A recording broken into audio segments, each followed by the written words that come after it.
अमेरिकेच्या state of आयवा या sister state सोबत राज्याचा करार झालेला आहे। पहिल्यांदाच अमेरिकेतील एखाद्या राज्याबरोबर महाराष्ट्राने करार केलाय।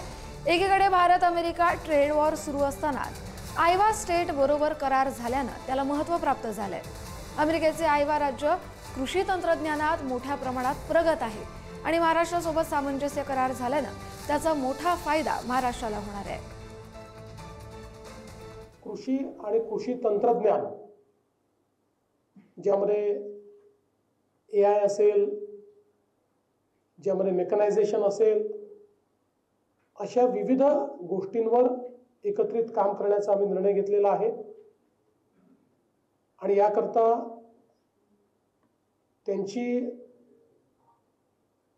एक युनिव्हर्सिटी आणि आपलं कृषी विद्यापीठ हे एकत्रितपणे काम करतील आणि बेस्ट टेक्नॉलॉजीज या भारतामध्ये कशा आणता येतील त्याचा प्रयत्न आपण करू।